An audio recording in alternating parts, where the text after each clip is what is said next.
Welcome dear children to e-learning classes. Today we shall start grammar lesson number 15, direct and indirect speech. First we shall read the famous conversation between Little Red Riding Hood and his grandma. And last is the filling the blanks, you have to fill it. Little Red Riding Hood. Oh grandma, what big eyes you have. Grandma. All the better to see you with, dear. Grandma. All the better to see you with, dear. Little Red Riding Hood. Oh, Grandma, what big ears you have. Grandma. All the better to hear you with, dear. Little Red Riding Hood. Oh, Grandma, what big teeth you have. Grandma. All the better to eat you with, dear. So this is the conversation. Now you have to fill this conversation into the speech bubbles. Now here the pictures have been given.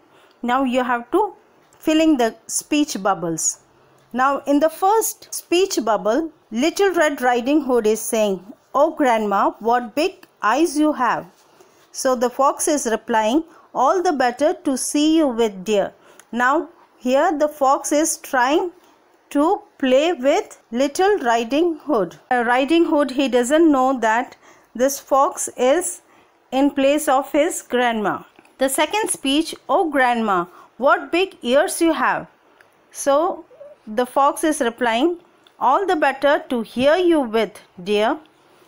And in third one, when Little Red Riding Hood is saying, "Oh grandma, what big teeth you have." So the fox now he takes away the shawl from his head and he says, "All the better to eat you with, dear." Now, if you were writing the story of Little Red Riding Hood and had come up to this point, this is how you would continue writing. Little Red Riding Hood said, "Oh grandma, what big eyes you have." And grandma replied, "All the better to see you with, dear." Then Little Red Riding Hood exclaimed, "Oh grandma, what big ears you have." Grandma said, "All the better to see you with, dear." Then Little Red Riding Hood said, "Oh grandma, what big teeth you have."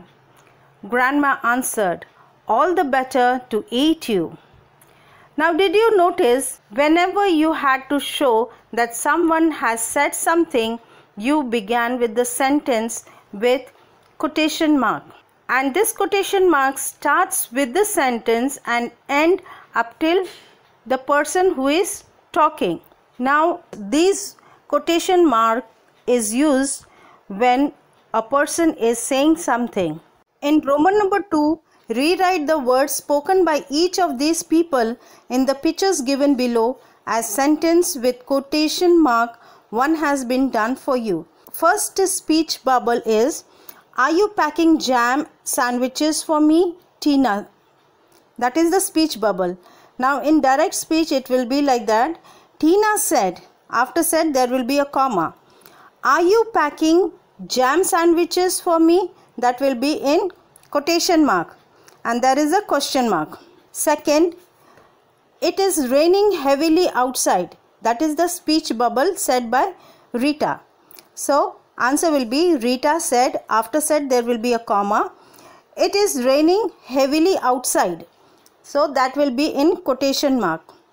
Third one, "Please pass me some salt," Rishi says. Okay, so that is the speech bubble.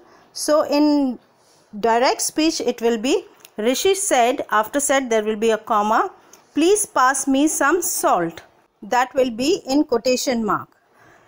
Now next, "Thank you for this cute puppy, Uncle," Nicole says. So in direct speech will be, Nicole said, after said there will be a comma, "Thank you for this cute puppy, Uncle." That will be in quotation mark. Last one, "Mimi, let us watch the film at home," Sohan is saying. So the direct speech will be, Sohan said, "Mimi, let us watch the film at home." After said there will be a comma, and from Mimi there will be quotation mark till home. I hope, dear children, you have understood. Thank you for watching the video. Complete this exercise at home.